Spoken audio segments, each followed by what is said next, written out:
Hello everyone, good evening to all, and I'm Smriti Sinha here. Welcome back to our channel Science Zone. आप इस channel पे नए हो तो नीचे दिए हुए सब्सक्राइब बटन पे क्लिक कीजिए और बेल आइकन दबाना ना भूलें। यदि आपने हमारे पहले कोई भी वीडियोस मिस किए हैं तो ऊपर दिए आई बटन पे क्लिक करके आप हमारे पहले वाले वीडियोस देख सकते हो।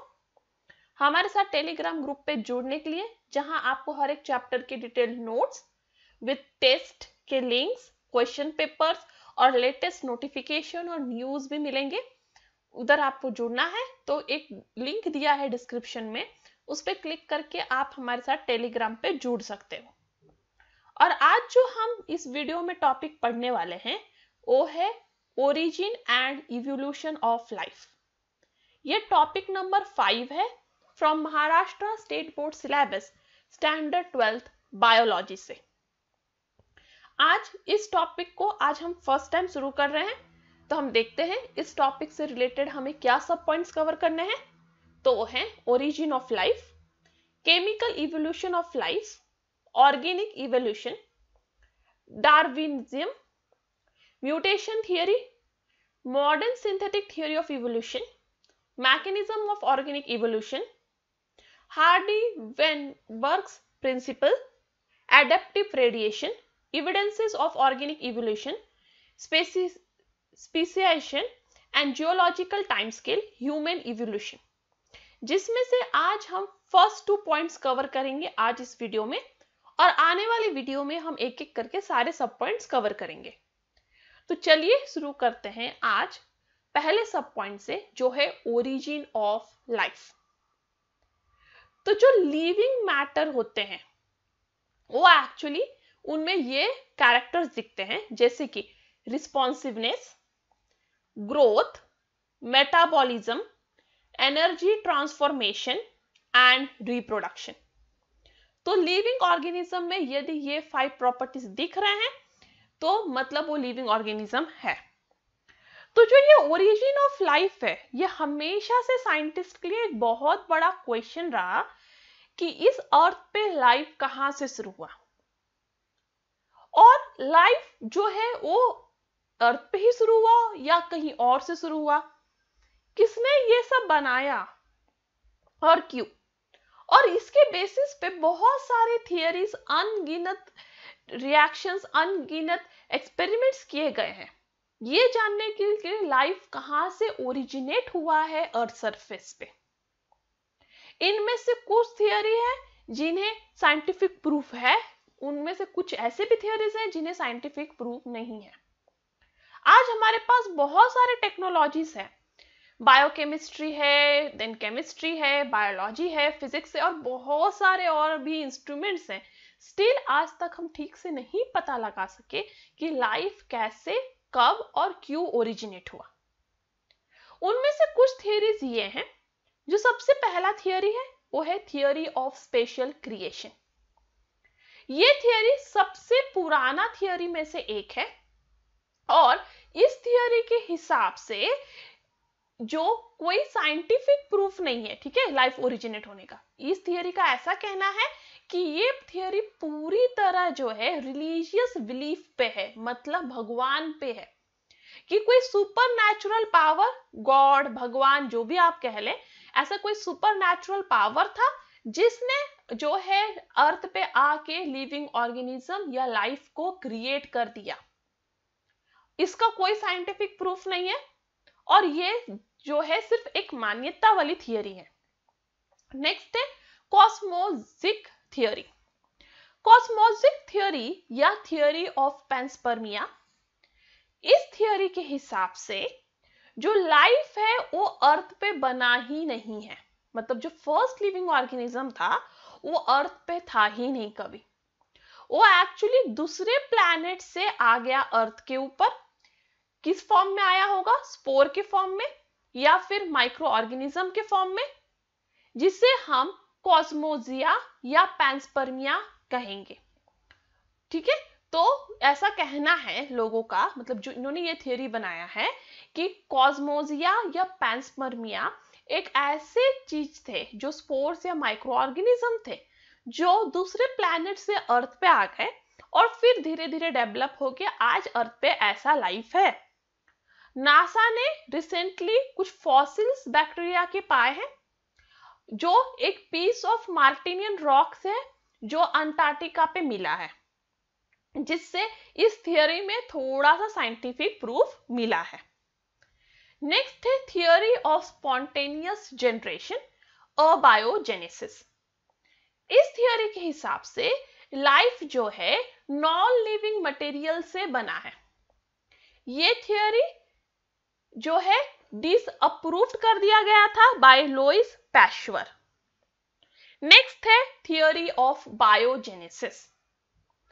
इस थियोरी के हिसाब से लिविंग ऑर्गेनिज्म जो हैं वो प्रोड्यूस हुए हैं from pre existing living forms, जो है रिप्रोडक्शन मेथड। तो इस बायोजेनेसिस का जो थियोरी है वो कहता है कि जो भी आज लिविंग ऑर्गेनिजम्स हैं वो एक्चुअली दूसरे लिविंग ऑर्गेनिज्म से रिप्रोडक्शन थ्रू जो है आगे आगे बढ़ के आज इस फॉर्म में लाइफ है। तो कुछ छोटा सा लाइफ था अर्थ पे जो डेवलप होता गया रिप्रोडक्शन के दौरान और फिर आज जैसा लाइफ अर्थ पे बन गया। बट ये थियोरी जो है ये नहीं बता पाता है कि फर्स्ट लाइफ अर्थ पे कैसे आया। ये प्रूफ कर सकता है ये थियोरी कि कंटिन्यूटी ऑफ लाइफ कैसे है, बट ये नहीं बता सकता कि फर्स्ट लाइफ शुरू कहां से हुआ। जो सबसे ज्यादा मानने वाला थियोरी है जिसे आज के डेट में हम मानते हैं वो है केमिकल इवोल्यूशन ऑफ लाइफ, जिसे हम self assembly theory of life origin के नाम से भी जानते हैं। इस थियोरी के हिसाब से जो लाइफ है अर्थ पे वो बना है by combination of several chemicals through constant chemical reaction over a period of time। मतलब बहुत सालों तक अर्थ सरफेस पे छोटे छोटे केमिकल्स कंटिन्यूअसली केमिकल रिएक्शन करते गए जिससे बड़े मॉलिक्यूल्स बने, फिर वो और भी केमिकल रिएक्शन किए जिससे कॉम्प्लेक्स मॉलिक्यूल्स बने और फिर उन कॉम्प्लेक्स मॉलिक्यूल से लाइफ अर्थ पे बना।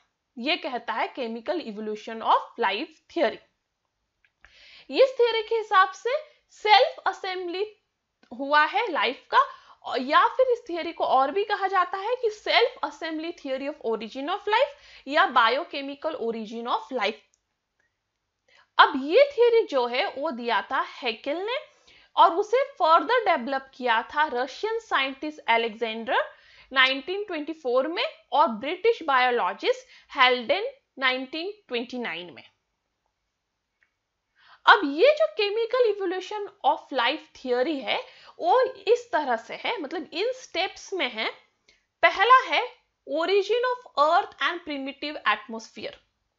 तो इस थियोरी में जो सबसे फर्स्ट पॉइंट है कि अर्थ कैसे बना और अर्थ का एटमॉस्फेयर कैसे क्रिएट हुआ। तो हमें यहाँ पे जानना होगा कि अर्थ का फॉर्मेशन कैसे हुआ। नेक्स्ट स्टेप में जब अर्थ बन चुका है तो इस अर्थ में ये छोटे छोटे मॉलिक्यूल्स जैसे कि अमोनिया, वाटर या मीथेन कैसे बने। अब ये छोटे छोटे मॉलिक्यूल बन चुके हैं तो ये छोटे छोटे मॉलिक्यूल सिंपल ऑर्गेनिक मॉलिक्यूल्स कैसे बने, जैसे कि मोनोसैकेराइड्स या फिर अमाइनो एसिड या फिर फैट लिपिड्स बोलिए या फैट्स, ये कैसे बने। एक बार ये छोटे छोटे मॉलिक्यूल बन गए उसके बाद ये छोटे छोटे मॉलिक्यूल से जो है कॉम्प्लेक्स ऑर्गेनिक मॉलिक्यूल जैसे कि carbohydrates, then protein, fats and lipids, ये कैसे बने। एक बार ये बन गए उनसे फिर न्यूक्लिक एसिड जैसे कि आरएनए और डीएनए फिर कैसे बने, और उसके बाद जो हुआ फॉर्मेशन ऑफ प्रोबायोएंट्स और प्रोसेल्स, मतलब नॉन लिविंग सेल्स जो लिविंग सेल्स की तरह थे। तो नॉन लिविंग सेल्स जो थे छोटे छोटे कोलैगेट हुए ये केमिकल्स, साथ में एक क्लस्टर बनाया उन्होंने और ये जो है नॉन लिविंग थे बट लिविंग सेल की तरह ही थे, और फिर इनसे ये नॉन लिविंग सेल से फर्स्ट लिविंग सेल कैसा बना। तो ये आया फर्स्ट लाइफ ऑन अर्थ। तो हमें ये पूरे स्टेप में जानना है, पहले अर्थ का फॉर्मेशन, छोटे मॉलिक्यूल का फॉर्मेशन, फिर सिंपल मॉलिक्यूल्स का फॉर्मेशन, फिर कॉम्प्लेक्स मॉलिक्यूल का फॉर्मेशन, फिर डीएनए आरएनए फिर प्रोसेल्स का फॉर्मेशन, और फिर लास्ट में फॉर्मेशन ऑफ फर्स्ट सेल, जिससे लाइफ शुरू हुआ अर्थ पे और आज इस तरह से दिखता है लाइफ। तो चलिए पहले जानते हैं origin of earth and primitive atmosphere. तो जो ओरिजिन है यूनिवर्स का या अर्थ का, वो दिया गया था by big bang theory of George in 1931। उनके हिसाब से ये यूनिवर्स जो है वो 20 बिलियन ईयर्स पहले बना था from a single huge Titanic explosion. एक सिंगल एक्सप्लोजन हुआ था एक पॉइंट से, जिससे ये पूरा यूनिवर्स क्रिएट हुआ था। ये यूनिवर्स जो है वो एक्सपांड होने लगा, क्योंकि एक्सप्लोजन के बाद छोटे छोटे पार्टिकल्स हुए, वो पार्टिकल्स पूरे एटमॉस्फेयर में स्प्रेड हो गए और वहां पे यूनिवर्स का क्रिएशन होने लगा। अब धीरे धीरे जो ये पार्टिकल स्प्रेड हो गए सब तरफ, उनका टेम्परेचर डिक्रीज होने लगा, फिर वेरियस गैलेक्सीज बने और इन गैलेक्सीज में सॉलिड ऑब्जेक्ट दिखने लगे।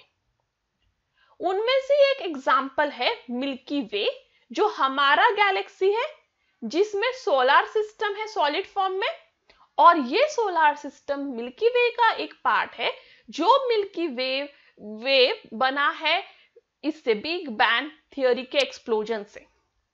ठीक है, अब जो अर्थ है, वो अर्थ एक प्लैनेट है सोलर सिस्टम का, जो बना है अराउंड 4.6 बिलियन ईयर एगो।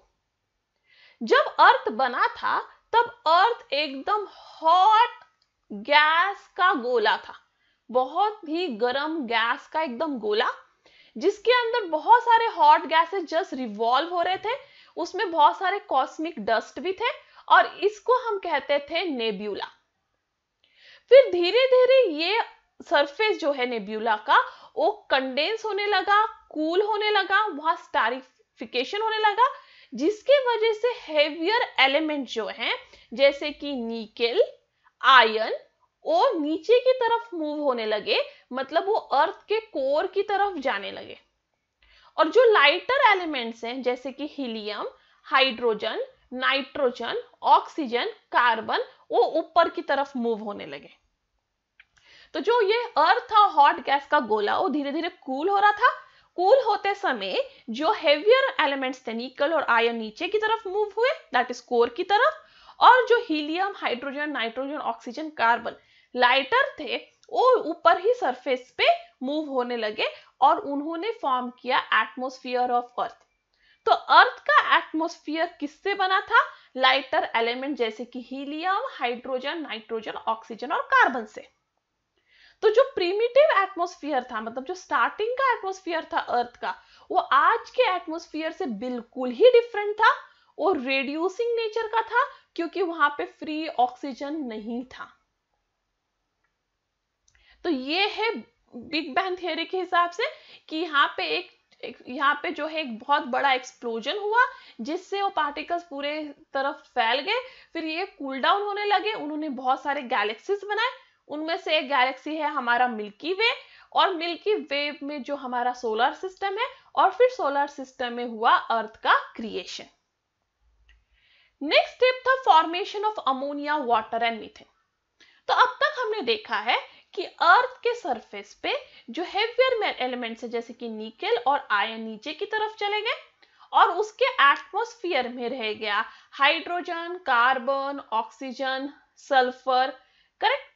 अब नाइट्रोजन, अब जो ये एटमॉस्फेयर था जो अर्थ के आजू बाजू बना इन एलिमेंट से, ये एटमॉस्फेयर जो था वो बहुत ही गर्म था।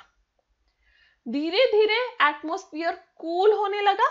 जैसे कूल होने लगा, ये जो लाइटर एलिमेंट्स हैं जो hydrogen, carbon, oxygen, sulphur, nitrogen, ये आपस में ही रिएक्ट होने लगे। और जो अर्ली एटमॉस्फेयर था अर्थ का, वो बहुत रिच था hydrogen, carbon, oxygen, nitrogen, sulphur में। वो आपस में रिएक्ट हुए, जिसमें से हाइड्रोजन सबसे ज्यादा रिएक्टिव था, और हाइड्रोजन जो है वो हर के साथ जाके कंबाइन होने लगा, और उसने कंबाइन होके बनाया कार्बन के साथ CH4, नाइट्रोजन के साथ NH3, ऑक्सीजन के साथ H2O और सल्फर के साथ H2S। और इसके साथ हुआ एकदम एकदम सिंपल प्रिमिटिव मॉलिक्यूल्स का डेवलपमेंट। अब नेक्स्ट स्टेप में फॉर्म होने लगे सिंपल ऑर्गेनिक मॉलिक्यूल। अब अर्थ धीरे धीरे कूल हो रहा था, वहां पे फॉर्मेशन हो गया था मीथेन, वाटर, H2S, अमोनिया, ये सब का फॉर्मेशन हो चुका था। और उसके साथ साथ अर्थ और भी कूल होने लगा। जो वाटर अब हॉट कंडीशन में वाटर वेपर के फॉर्म में अर्थ के आजू बाजू प्रेजेंट था, वो अर्थ की कूलिंग के वजह से कंडेंस होने लगा इन वाटर। और जैसे जैसे वाटर वेपर कंडेंस होने लगा वाटर में from the hot atmosphere of earth to cool atmosphere, वो हेवी रेनफॉल के फॉर्म में धीरे धीरे अर्थ पे गिरने लगा। क्योंकि ये सब जो गैसेस बने थे ये सब तो हॉट अर्थ पे बने थे, जिसकी वजह से वेपर या गैसियस फॉर्म में वो आजू बाजू प्रेजेंट थे। पर जैसे जैसे अर्थ कूल होने लगा, ये वाटर वेपर वाटर बनने लगा और हेवी रेन के फॉर्म में अर्थ पे गिरने लगा। जैसे ही वो अर्थ पे गिरने लगा, अर्थ जल्दी जल्दी कूल होने लगा। अब ये रेन वाटर, ऐसे कहा जाता है, बहुत 100, 150, 200, 1000 सालों तक बारिश कंटिन्यूअसली होती रही, जिसकी वजह से ये वाटर अर्थ के ऊपर एक्युमुलेट हो गया, जमा हो गया, और उससे बना river, streams, lake, sea and oceans. But इस समय अर्थ सरफेस ओजोन लेयर से सराउंडेड नहीं था, वहां ओजोन लेयर नहीं था, जिसकी वजह से इस अर्थ सरफेस पे यूवी लाइट या अल्ट्रावायलेट रेडिएशन डायरेक्ट आ रहा था। जैसे ही अल्ट्रावायलेट रेडिएशन डायरेक्टली अर्थ पे आ रहा था, उसकी वजह से एनर्जी अवेलेबल हो रही थी अर्थ पे because of this ultraviolet rays radiation. साथ ही साथ बारिश हो रही थी, इसलिए वहां बहुत लाइटनिंग हो रहा था। अर्थ गर्म था, इसलिए बहुत सारे वॉल्केनिक एक्टिविटीज हो रहे थे, और ये सारी चीजें सोर्स बन गई एनर्जी की। और इस एनर्जी ने इन मॉलिक्यूल्स को, जो हाइड्रोकार्बन्स थे, अमोनिया थे, मीथेन था, वाटर था, उनमें जो है रिएक्शंस करने लगे, क्योंकि एनर्जी प्रोवाइड हो गई थी। अब ये आपस में मॉलिक्यूल्स एक दूसरे से रिएक्ट होने लगे, सिंपल मॉलिक्यूल्स। और किस तरह का रिएक्शन किया उन्होंने? कंडेंसेशन रिएक्शन किया, पॉलीमराइजेशन किया, ऑक्सीडेशन किया, रिडक्शन किया, और उससे जाके फिर बने simple organic molecules like monosaccharides, amino acids, purines, पिरिमिडीन्स, fatty acids, glycerol. अब ये सारे जो सिंपल ऑर्गेनिक मॉलिक्यूल्स बन गए, साथ ही साथ हैवी बारिश अभी भी हो रही थी, तो ये जो सिंपल मॉलिक्यूल्स है वो जाके वाटर बॉडीज के नीचे जाके बैठ गए।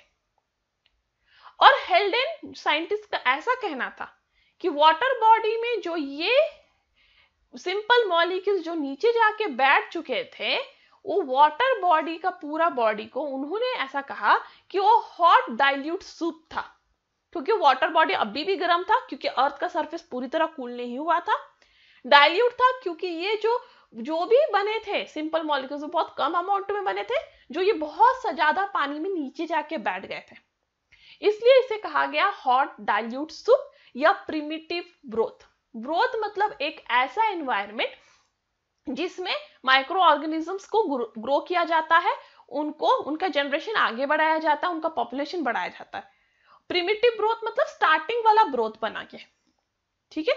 और यहाँ पे पर जो भी मॉलिक्यूल्स बने उनका किसी का डिग्रेडेशन नहीं हुआ, क्योंकि अभी भी एटमॉस्फेयर में फ्री ऑक्सीजन नहीं था, एंजाइम्स नहीं थे।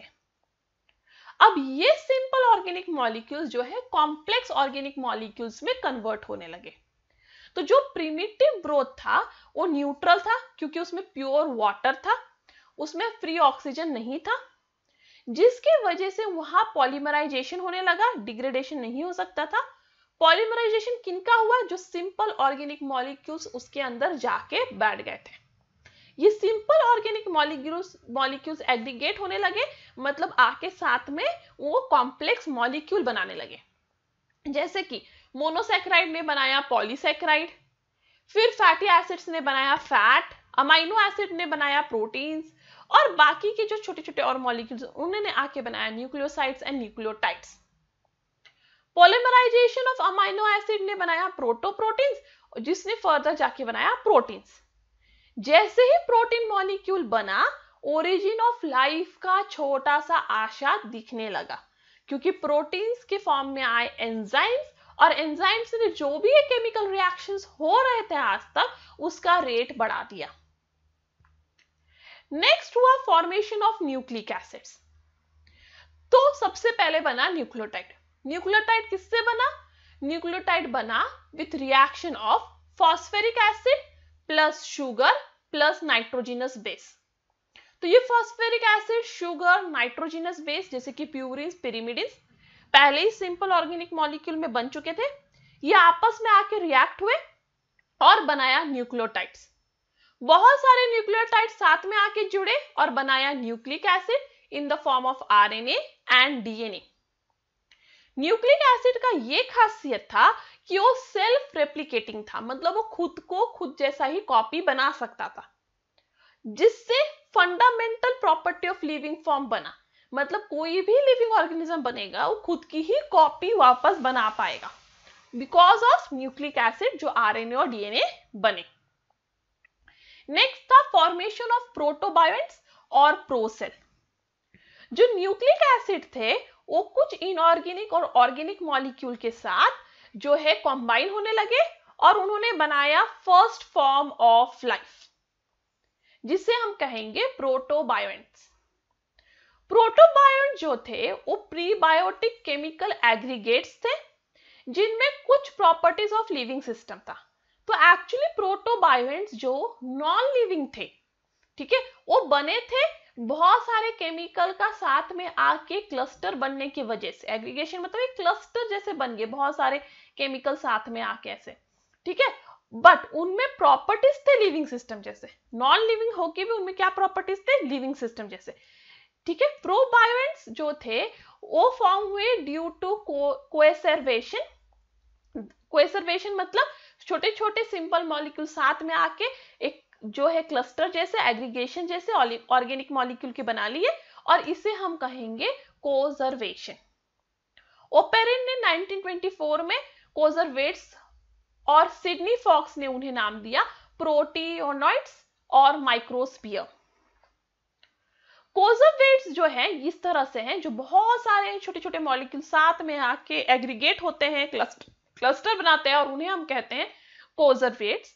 वो एक्चुअली कोलाइडल एग्रीगेशन है of hydrophobic proteins and lipids. Hydrophobic मतलब जो वाटर में डिसॉल्व नहीं हो सकते, वाटर से वो जो है वाटर लविंग नहीं है, वाटर हेटिंग है, और वाटर में जैसे कि जैसे ही रह जाएंगे। जैसे एक ऑयल ड्रॉप यदि आप पानी में गिरा दो वो ऐसे के वैसे ही उस पर रह जाएगा, उस तरह से ये प्रोटीन और लिपिड्स बने।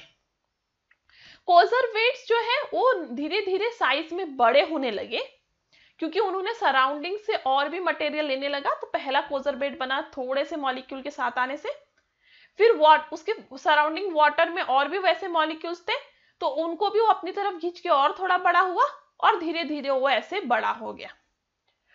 वो इतने बड़े हुए कि उसके बाद वो थर्मोडायनेमिकली अनस्टेबल हो गए, क्योंकि किसी भी चीज का बड़े होने का एक लिमिट है। तो वो साथ में लेते जा रहे हैं मॉलिक्यूल्स को और बड़े होते जा रहे हैं, और एक स्टेज ऐसा आया जब ये कोएगुलेट जो इतना बड़ा हो चुका था कि वो थर्मोडायनेमिकली अनस्टेबल हो गया, फिर वो ब्रेक हो गया इनटू स्मॉलर यूनिट्स।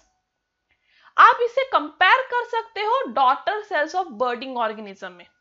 तो जो बर्डिंग ऑर्गेनिज्म होते हैं, जो बर्डिंग से बनते हैं, उनके स्पोर्स जो है फट जाते हैं और उसमें से माइन्यूट स्पोर्स निकलते हैं जो एक नया प्लांट बनाते हैं। उसी तरह से ये जो है कोजर्वेट्स एक्ट कर रहे थे। कोजर्वेट जो छोटे थे उन्होंने साइड से और पार्टिकल्स लिए, बड़े हुए, थर्मोडायनेमिकली अनस्टेबल हुए, फिर उसमें स्प्लिटिंग हुआ और फिर छोटे छोटे कोजर्वेट्स में वापस डिवाइड हो गए। ये जो कोजर्वेट्स है जिन्हें माइक्रोस्फीयर्स भी कहेंगे, ये जो है प्रोटीनॉइड्स फॉर्म में थे, कोलाइडल हाइड्रोफिलिक कॉम्प्लेक्सेस थे जो वाटर मॉलिक्यूल से सराउंडेड थे। मतलब जब ये ब्रेक हुआ तो ये माइक्रोस्फीयर फॉर्म किया, माइक्रोस्पोर्स फॉर्म किया, और ये जो है वो छोटे छोटे फॉर्म में जो है वाटर के अंदर वापस डिवाइड हो गए। अब इन बॉडीज को वापस डबल मेम्ब्रेन था लाइक प्रिमिटिव सेल। तो जो स्टार्टिंग वाला सेल था, जो फर्स्ट सेल जिसे हम कहते हैं, उसे मानते हैं कि हम उसमें डबल मेम्ब्रेन होता है, वैसे ही ये कोजरवेट्स में भी डबल मेम्ब्रेन था। डिफ्यूजन और ऑस्मोसिस इनमें भी हो रहा था through cell membrane, through membrane. वो मोर स्टेबल थे, ठीक है। अब जो छोटे छोटे ये बने, ये कोजरवेट से ब्रेक होने की वजह से, तो इनमें भी डिफ्यूजन ऑस्मोसिस हुआ, बट ये वाले जो थे वो ज्यादा स्टेबल थे देन कोजरवेट्स। और कोजरवेट्स एंड माइक्रोस्फीयर जो है वो actually non living collider aggregation of lipid और प्रोटोनियट्स से बने हैं, ठीक है। तो जो हाइड्रोफोबिक प्रोटीन्स और लिपिड साथ में आकर जो उन्होंने कोलाइडल एग्रीगेशन किया था, वो उसकी वजह से क्या बने, कोजरवेट्स एंड माइक्रोस्फीयर।